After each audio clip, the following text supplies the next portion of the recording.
ఆపదలో ఉన్నవారికి, సాయం కోరేవారికి చేయూతనివ్వడానికి మన దగ్గర ఎనలేని సంపద ఉండాల్సిన పని లేదు. తోటివారి కష్టాన్ని చూసి స్పందించే హృదయం, చేయూత ఇవ్వాలనే ఆలోచన ఉంటే చాలు. అలాంటి వ్యక్తే హరేకల అజబ్బా.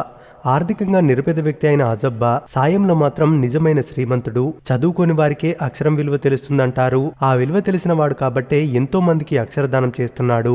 రెక్కాడితే గాని డొక్కాడని స్థితిలో ఉన్న ఆయన తన ఊరి పిల్లల కోసం ఏకంగా ఫ్రీ స్కూల్ ని నిర్మించాడు. నేను అంటూ స్వార్థంతో జీవించే మనకు ఈ సరస్వతి పుత్రుడు గొప్పతనం గురించి తెలుసుకోవాల్సిన అవసరం ఎంతైనా ఉంది. హరేకల అజబ్బాది కర్ణాటకలోని మంగళూరు ప్రాంతంలో ఓ చిన్న మారుమూల గ్రామం. చదువు రాదు, కానీ దాని విలువ తెలిసిన మనిషి.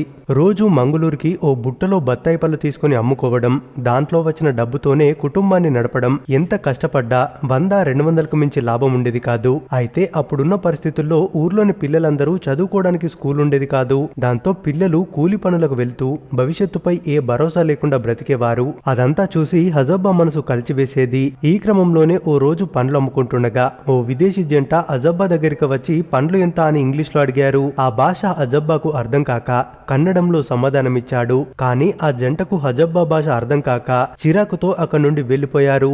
రోజు ఎంతో మంది ఇలాంటి కస్టమర్లు ఆయనకి తగులుతుంటారు. కానీ ఈ జంట చూసిన చూపులు, చీదరించుకున్న తీరు చూసి హజబ్బా మనసు చివుక్కుమంది. తాను చదువుకుని ఉంటే ఇలా జరిగి ఉండేది కాదు కదా అని బాధపడ్డారు. ఆ క్షణమే ఆయనలో ఓ ఆలోచన పుట్టింది. తాను చదువుకోలేకపోతేనేం, తనలా మరెవరూ అలా బాధపడొద్దని నిర్ణయించుకున్నారు. అప్పటి నుండి తాను సంపాదించిన దాంట్లోనే కొంత కూడబెట్టడం మొదలుపెట్టారు. అలా దాదాపు 10 ఏళ్లుగా డబ్బుని దాచి ఓ స్థలాన్ని కొన్నాడు. అక్కడ స్కూల్ నిర్మించి పిల్లలకు ఉచితంగా విద్యనందించాలనే ఉద్దేశంతో ఆ దిశగా అడుగులు వేశాడు హజబ్బా. ఇదంతా చూస్తున్న ఊరి జనం, నీకెందుకు ఈ పనులు, నీకు కొడుకు బిడ్డలున్నారు, వాళ్ళ కోసం ఏమైనా సంపాదించు, కనీసం నువ్వు పోయినప్పుడైనా ఏడుస్తారు అంటే నా కుటుంబం నా కోసం చుక్క కంటిబొట్టు రాల్చకపోయినా పర్లేదు, కానీ ఏ పిల్లాడు చదువుకోకుండా ఉండొద్దు అని తెగేసి చెప్పేవాడు హజబ్బా.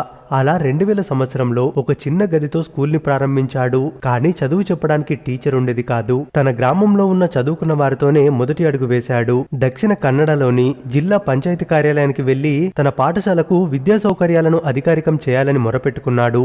ఎన్నో నెలలు ఆఫీసుల చుట్టూ తిరిగితే గాని ప్రభుత్వం నిద్రలేవలేదు. చివరకు 2008లో ఓ స్కూల్ టీచర్ ని అపాయింట్ చేసింది కర్ణాటక ప్రభుత్వం. దాంతో ప్రతి ఇంటికి వెళ్లి చదువు విలువ చెప్పి వాళ్ళ బిడ్డల్ని చదివించమని చెప్పడంతో 14 మంది స్టూడెంట్స్ చదువుకోవడానికి సిద్ధమయ్యారు. అలా మొదలైన ప్రస్థానం తక్కువ సమయంలోనే స్టూడెంట్ సంఖ్య పెరిగిపోయింది. దాంతో పిల్లలకు ఇబ్బంది కలగకుండా మరో 2 గదుల్ని నిర్మించారు హజబ్బా. అయితే ఈ విషయం తెలిసి ప్రముఖ మీడియా జర్నలిస్ట్ ఆయన కోసం వెతకగా ఆయన మంగళూరు బస్టాండ్ లో బత్తాయి పండ్లు అమ్ముకుంటూ కనిపించారు.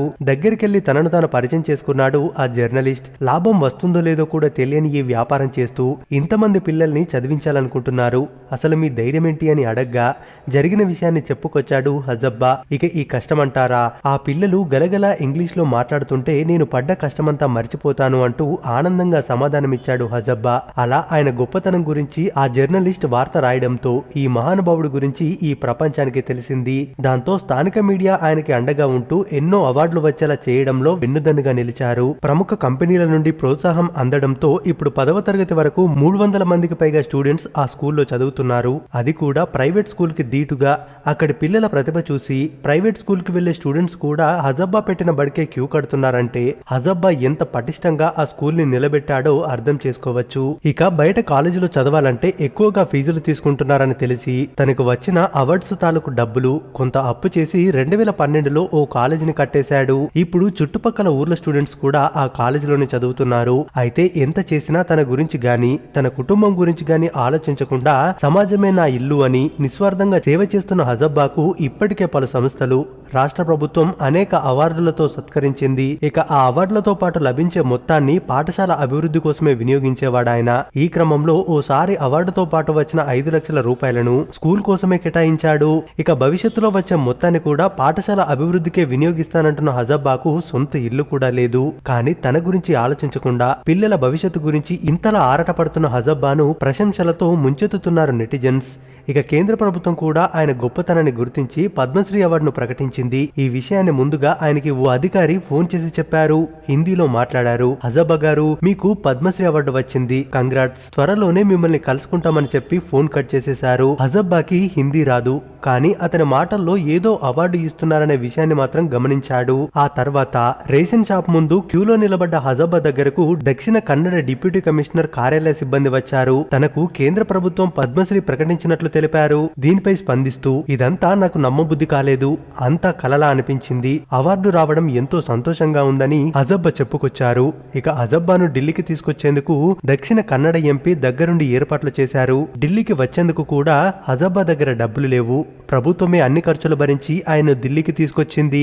అలా మామూలు పంచే, మెడలో తువాలు వేసుకుని కనీసం కాళ్ళకు చెప్పులు కూడా లేకుండా వస్తున్న ఆయన్ని చూసి అక్కడి పెద్దలందరూ లేచి నమస్కరిస్తుంటే, ఇది కదా చదువు ఒక మనిషిని ఏ స్థాయికి తీసుకెళ్తుందో అని చెప్పడానికి అంటూ నెటిజన్స్ కామెంట్ చేశారు. ఇక ప్రస్తుతం ఆయన మరో యూనివర్సిటీ కట్టేందుకు ప్రయత్నాలు చేస్తున్నారు. ఎన్నో అవార్డులు వచ్చినా పద్మశ్రీ ఆయన పేరు ముందున్నా సరే ఇప్పటికీ అదే బత్తాయి పళ్ళు అమ్ముకుంటూ తాను చేయాలనుకున్న పని కోసమే పనిచేస్తున్నారు ఆయన. నిజంగా ఇలాంటి వ్యక్తులు మన మధ్యలో ఉన్నందుకు మనం కూడా గర్వపడాల్సిందే. మరి హజబ్బా గురించి మీరేమనుకుంటున్నారో మీ అభిప్రాయాన్ని కామెంట్స్ రూపంలో తెలియజేయండి. మరిన్ని ఇలాంటి వీడియోస్ కోసం మన ఛానల్ ని తప్పక సబ్స్క్రైబ్ చేసుకుని సపోర్ట్ చేయండి. श्री हरेकल हाजब समाज सेवा।